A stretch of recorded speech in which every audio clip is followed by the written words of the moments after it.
Yo'q, men bundan oldin ham qarshi chiqqanman bu fikrga, bundan keyin ham qarshi chiqaman. Har bir inson o'zi xohlagan, ko'nglidagi inson bilan hayot kechirish kerak. Butun boshli umr-ku axir bu. Lekin nimaga ba'zi ota-onalar o'zini farzandini eshitmaydi, yuragiga, ko'ngliga quloq solmaydi, e'tibor bermaydi umuman. Balki ko'nglida bir inson bordir, aytolmayotgandir sizlarga. Sirlashinglar, dardlashinglar, u sizlardan qo'rqmasin. U 4-5 oylik qo'rquvida butun boshli hayotini, umrini boy beraveradi.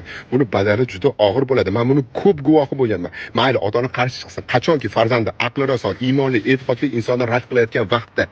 Chunki har bir oila ham muhabbat ustiga qurilmaydi. Eng muhimi hurmat, e'tibor, iymon, e'tiqod.